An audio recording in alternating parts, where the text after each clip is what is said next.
What if the biggest reason SCHG keeps outperforming isn't simply that it owns great growth companies, but that its entire structure is designed to keep you exposed to the part of the market that has historically created enormous wealth? And here's the interesting part: you don't need to constantly trade, predict the next winner, or find the next hot stock to participate. In this video, we're breaking down why SCHG continues to attract investors, what makes its strategy different, where its advantage comes from, and, most importantly, what could eventually make that winning streak much harder to maintain. This video is for educational and informational purposes only and is not financial advice or a recommendation to buy or sell any investment. If you enjoy practical ETF analysis without the hype, subscribe to Financial Literacy Lab, hit the like button, and stick around because later we'll look at the biggest risk hiding behind SCHG's success. So, what exactly is SCHG? SCHG is the Schwab US Large Cap Growth ETF, designed to give investors exposure to large US companies with growth characteristics. Think about companies with strong earnings potential, expanding businesses, innovative products, and the ability to grow faster than more mature companies. Instead of trying to identify which individual growth stock will become the next superstar, SCHG packages a broad group of these companies into one ETF. That structure matters. Because the real challenge with growth investing isn't finding one great company. It's finding the right company before everyone else does. And that is extremely difficult. SCHG takes a different approach. It essentially says, instead of betting everything on one potential winner, own a basket of major growth companies and let the strongest businesses drive the portfolio over time. That can be a powerful strategy. The expense ratio is part of the story. Another reason SCHG is interesting is its extremely low-cost structure. Its expense ratio is approximately 0.04%, meaning you're paying about $4 per year for every $10,000 invested, assuming the fund's expense ratio remains at that level. That is tiny compared with many actively managed growth funds. And this creates an important advantage. When two investments have similar gross returns, the cheaper one generally leaves more of the return in the investor's pocket. Imagine you own $100,000 of SCHG. At a 0.04% expense ratio, the annual fund expense is roughly $40. That's not the reason SCHG performs well by itself. But it means the fund isn't charging a large fee that constantly drags on your long-term compounding. And when you're investing for decades, small differences in cost can become meaningful. The real engine behind SCHG. Now we get to the more interesting part. Why does SCHG have the potential to keep winning? One major reason is earnings growth. The stock market ultimately cares about what businesses can earn and what investors believe those future earnings will be worth. Growth companies can become incredibly valuable when they consistently increase revenue, profits, cash flow, or market share. And SCHG is positioned toward companies where investors expect stronger than average growth. This creates a powerful feedback loop. A company grows earnings. Investors recognize that growth. The stock price rises. The company becomes a larger part of the investment universe. And if its growth continues, investors may continue assigning it a premium valuation. Of course, that process can work in reverse. But during periods when large growth companies are dominating the market, an ETF like SCHG can benefit significantly. The concentration advantage, and risk. Here's something many investors overlook. SCHG isn't equally exposed to every company in the US market. Its portfolio tends to have meaningful exposure to some of the largest and most influential growth-oriented businesses. That concentration can actually help explain periods of strong performance. If the biggest technology and growth companies perform exceptionally well, SCHG can benefit disproportionately. But there's an important distinction. The same thing that creates the potential for outperformance can also create the potential for underperformance. If growth stocks fall out of favor, SCHG can feel that pressure more than a broadly diversified total market ETF. This is why I wouldn't describe SCHG as a safe ETF. I would describe it as a focused growth strategy packaged inside a diversified fund. Those are two very different things. Why artificial intelligence could matter. There's another major factor investors cannot ignore: artificial intelligence. AI has become one of the biggest investment themes in the market. But the interesting thing about SCHG is that you don't necessarily have to guess which AI company will eventually dominate.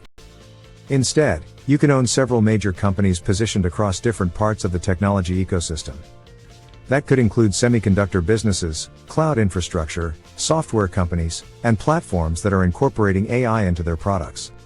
This creates what I call the picks and shovels plus platforms effect. You aren't simply betting on one AI application. You're gaining exposure to businesses that may benefit from the enormous amount of capital being invested into AI infrastructure and services. That doesn't guarantee success. But it does create an interesting long-term growth narrative. Here's where SCHG gets really interesting.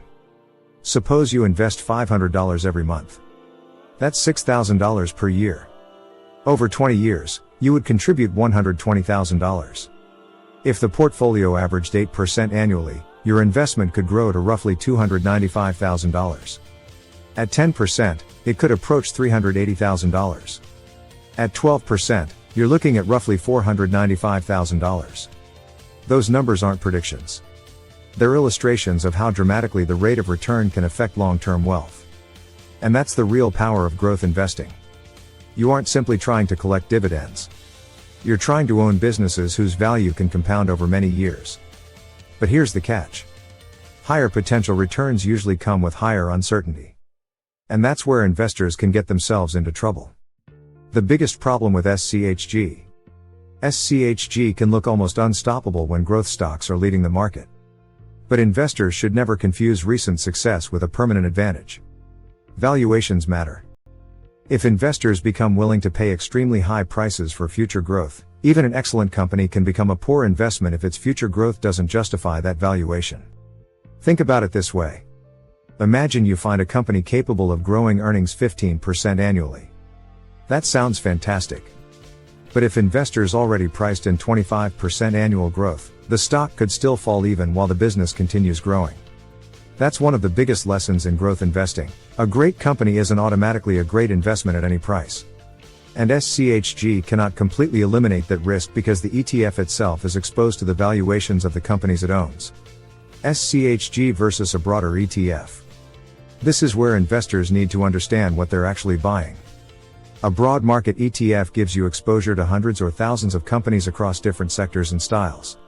SCHG is much more targeted. You're effectively saying, I believe large cap growth businesses have attractive long-term prospects, and I want more exposure to that part of the market. That can make SCHG an excellent satellite position around a broader core portfolio. For example, someone might use a broad market ETF as the foundation and add SCHG to intentionally increase growth exposure. Another investor might simply hold SCHG as their primary equity investment. Neither approach is automatically right or wrong. The key is understanding the concentration you're accepting. And here's the strategy I find most interesting. Instead of asking, will SCHG beat the market next year? I think investors should ask, does SCHG give me the type of exposure I want for the next 10 or 20 years? That's a much better question. Because nobody knows which ETF will be number one next year. But you can decide what characteristics you want your portfolio to have. If you want higher exposure to large cap growth, SCHG gives you a simple way to express that view. And instead of constantly trading based on headlines, an investor can establish a long-term allocation and rebalance when necessary. That approach is much easier than trying to predict every market cycle. If you're finding this analysis useful, hit like, subscribe to Financial Literacy Lab, and comment below. Do you think SCHG can continue outperforming over the next 10 years? I'd especially like to know whether you prefer SCHG, VOO, QQQM, or a combination. So, why does SCHG just keep winning? The answer isn't one magic ingredient. It's the combination. You have exposure to large cap growth businesses. You have extremely low operating costs. You have exposure to companies benefiting from major technological and economic trends. And you have a rules-based ETF structure that removes much of the emotional decision-making involved in picking individual stocks. But there's another reason I think SCHG deserves attention. Time. Growth investing can be extremely uncomfortable over short periods. A portfolio like SCHG can experience significant drawdowns. But if the underlying businesses continue increasing earnings and expanding their competitive advantages, long-term investors may have an opportunity to benefit from that growth. That's why the biggest mistake may not be buying SCHG at the wrong time. It may be buying it without understanding what you're going to do when it eventually falls 20%, 30%, or more. Because eventually, something will go wrong. The question is whether your strategy is strong enough to survive it. In conclusion, SCHG isn't a magic ETF. It doesn't guarantee superior returns. And its past performance doesn't guarantee future results. But the reason investors continue paying attention to SCHG is understandable. It combines large cap growth exposure, low costs, diversification across major growth businesses, and long-term participation in some of the most important technological trends in the economy. The biggest advantage may actually be its simplicity. You don't need to identify the next trillion-dollar company. You don't need to trade every headline. You don't need to predict which technology will dominate 5 years from now.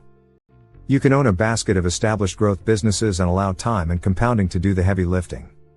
But remember, the better an ETF performs, the more important it becomes to understand what is actually driving that performance. That's the difference between chasing returns and building an investment strategy. If you enjoyed this video, subscribe to Financial Literacy Lab, hit like, share this video with another investor, and leave a comment telling me which ETF you'd like me to analyze next. And remember, the goal isn't to find the ETF that wins every single year. The goal is to build a portfolio you can actually stick with long enough for compounding to work. Thanks for watching, and I'll see you in the next video.